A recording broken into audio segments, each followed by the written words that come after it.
Miksi älypuhelinten on syytä olla pois päältä tai lentokonetilassa koulupäivän aikana?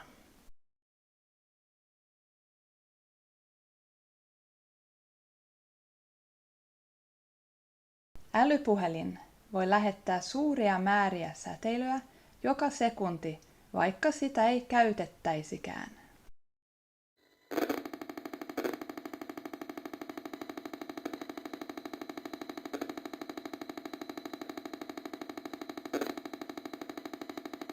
Sisältö.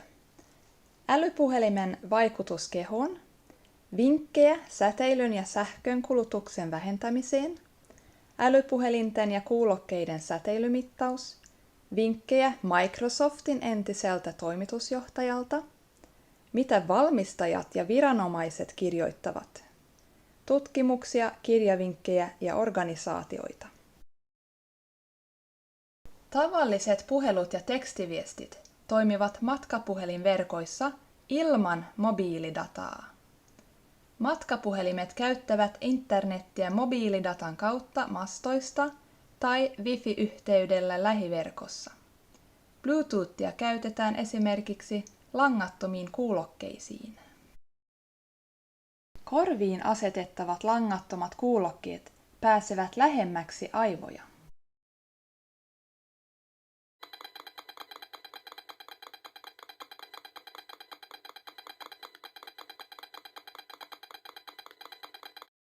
Ihminen on sähköinen olento, jonka sydän ja aivot toimivat erittäin heikoilla sähkövirroilla ja jota ulkoiset kentät häiritsevät helposti.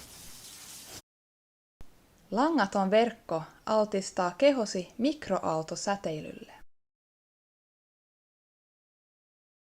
Langattomat signaalit voivat aiheuttaa päänsärkyä, keskittymisvaikeuksia, muistiongelmia, masennusta, mielenterveysongelmia, unihäiriöitä ja väsymystä. Mobiilisovellukset elävät omaa elämäänsä taskuissa ja koululaukuissa.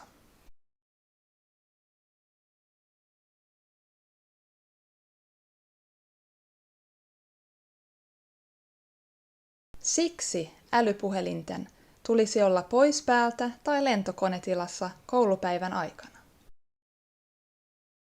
Opettajien kännyköistä pitäisi olla mobiilidata, Wi-Fi ja Bluetooth pois päältä. Puhelimensa luokkahuoneen ulkopuolelle jättävät oppilaat suoriutuvat opinnoistaan paremmin kuin puhelintaan äänettömänä taskussaan pitävät oppilaat. Kännykkävankila huomiovarkaalle.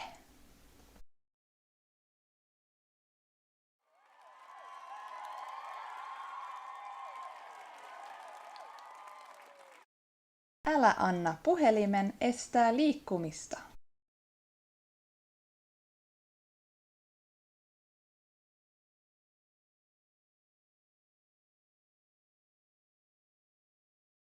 Vinkkejä säteilyn ja sähkön kulutuksen vähentämiseen. Androidin pikavalikko. Napauta tätä, jos haluat aktivoida offline-tilan. Wi-Fi pois päältä, mobiilidata pois päältä, Bluetooth pois päältä.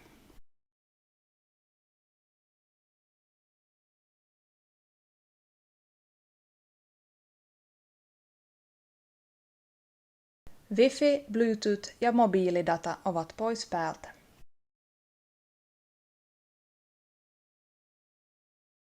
Tavalliset puhelut ja tekstiviestit toimivat ilman mobiilidataa, Wi-Fiä ja Bluetoothia. 2 tapaa olla ilman mobiilidataa. Ylemmän harmaan laatikon valinnoilla puhelut ja tekstiviestit toimivat ilman mobiilidataa, Wi-Fiä ja Bluetoothia. Alemmassa laatikossa puhelin on asetettu offline eli lentotilaan, jolloin puhelut ja tekstiviestit eivät toimi. Säästä sähköä. Sammuta mobiilidata, Wi-Fi ja Bluetooth. Käytä virransäästötilaa ja datan säästöä. Ota sijaintipalvelut pois päältä. Akun käyttöaika pitenee ja säteily vähenee. Uusissa 5G-puhelimissa suosittelemme vaihtamaan 5G-tilasta 4G- tai 3G-tilaan. Valitettavasti näistä useimmiten paras vaihtoehto 3G on poistumassa käytöstä. Näin vaihdat Androidin 5G-tilasta 4G- tai 3G-tilaan. Valinnalla datan säästö vähennät mobiilidatan käyttöä. Näin vaihdat iPhonen 5G-tilasta 4G- tai 3G-tilaan ja otat datan säästäjän käyttöön. Tässä säteilylle altistavia laitteita.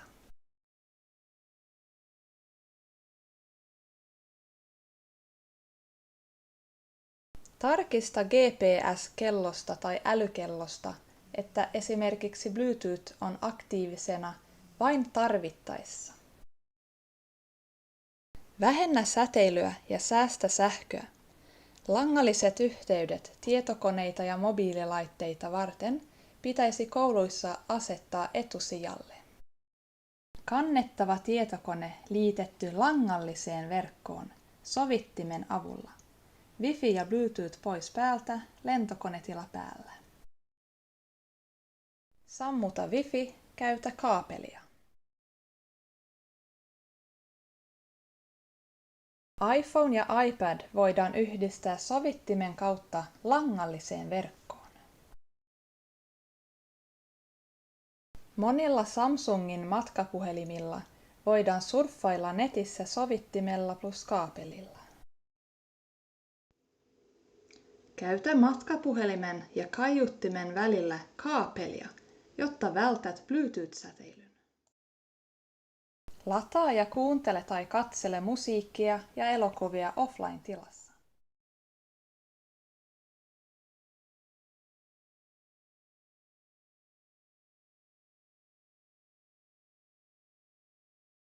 Käytä autossa offline-tilaa voimakkaamman säteilyn vuoksi.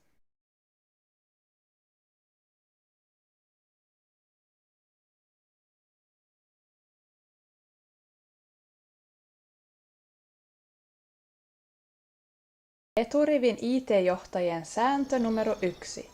Näytöt pois makuuhuoneesta.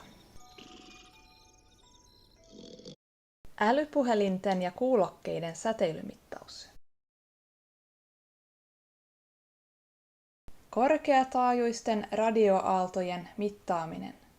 Tässä videossa 4G, Wi-Fi ja Bluetooth.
Mittaukset osoittavat, että mobiilidata, Wi-Fi ja Bluetooth ylittävät suosittelemat raja-arvot.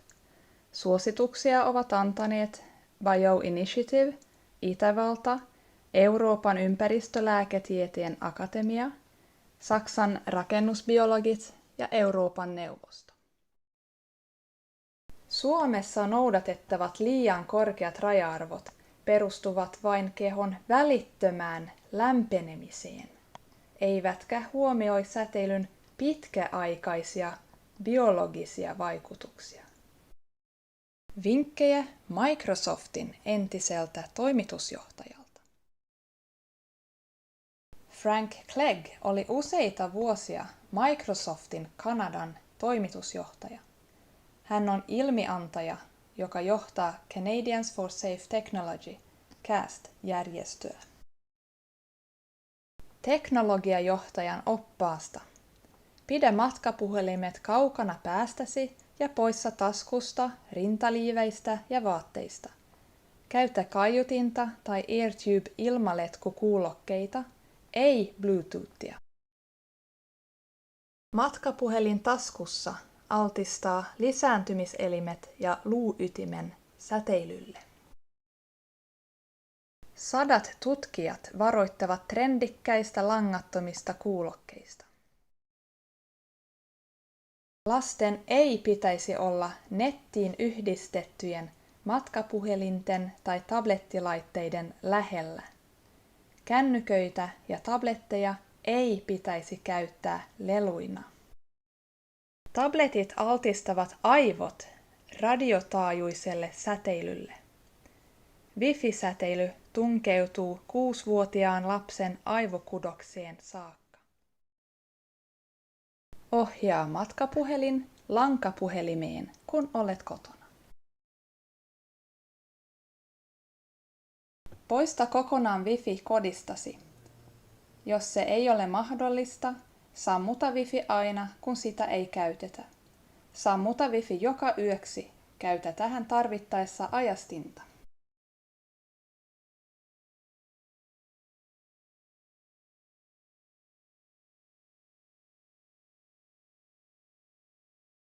Varmista, että Wi-Fi-laite ei ole paikassa, jossa joku altistuu sille koko päivän, kuten makuuhuoneessa tai työhuoneessa.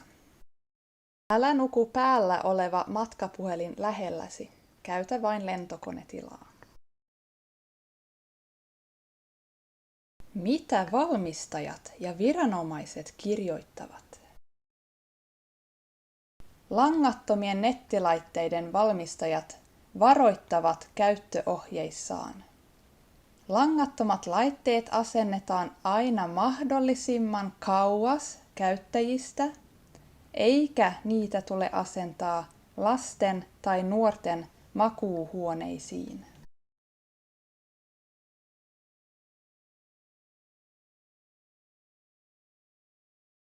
Matkapuhelimen käyttöohjeiden mukaan laite on sijoitettava vähintään 1,5 senttimetrin päähän kehosta. Matkapuhelimet altistavat aivot radiotaajuiselle säteilylle. Aikuinen mies ja 6-vuotias lapsi. Suomen säteilyturvaviranomainen STUK suosittelee välttämään turhaa altistumista matkapuhelimen säteilylle. Etenkin lasten turhaa altistumista on hyvä rajoittaa. Huonossa kentässä, esimerkiksi autossa, laite säteilee paljon voimakkaammin kuin hyvässä kentässä.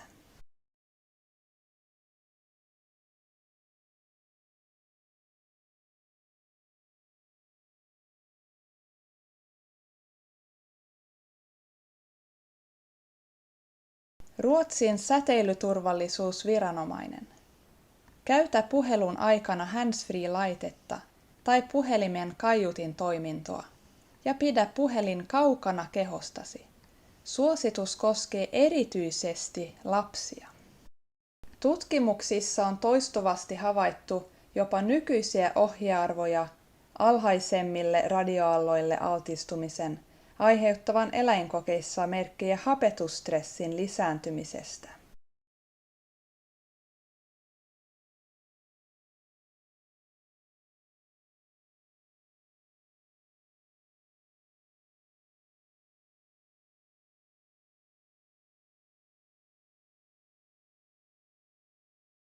Tutkimuksia, kirjavinkkejä ja organisaatioita.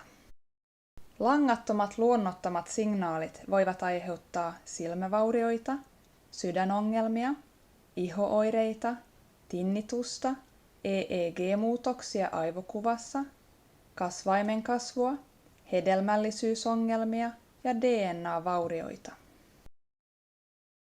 Sivustolla emfportal.org on koottuna tieteellistä tutkimustietoa sähkömagneettisten kenttien vaikutuksista. Kirjoita hakutoimintoon esimerkiksi Fertility and VLAN, Oxidative Stress and VLAN.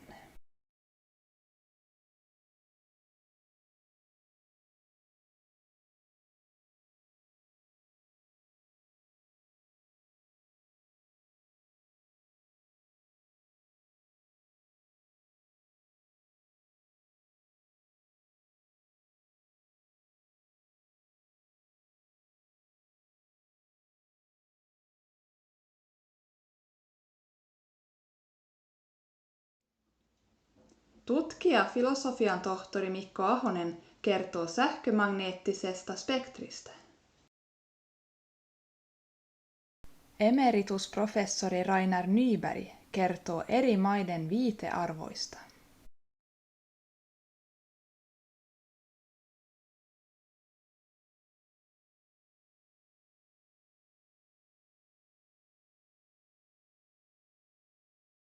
Yhdessä voimme saada muutoksen aikaan.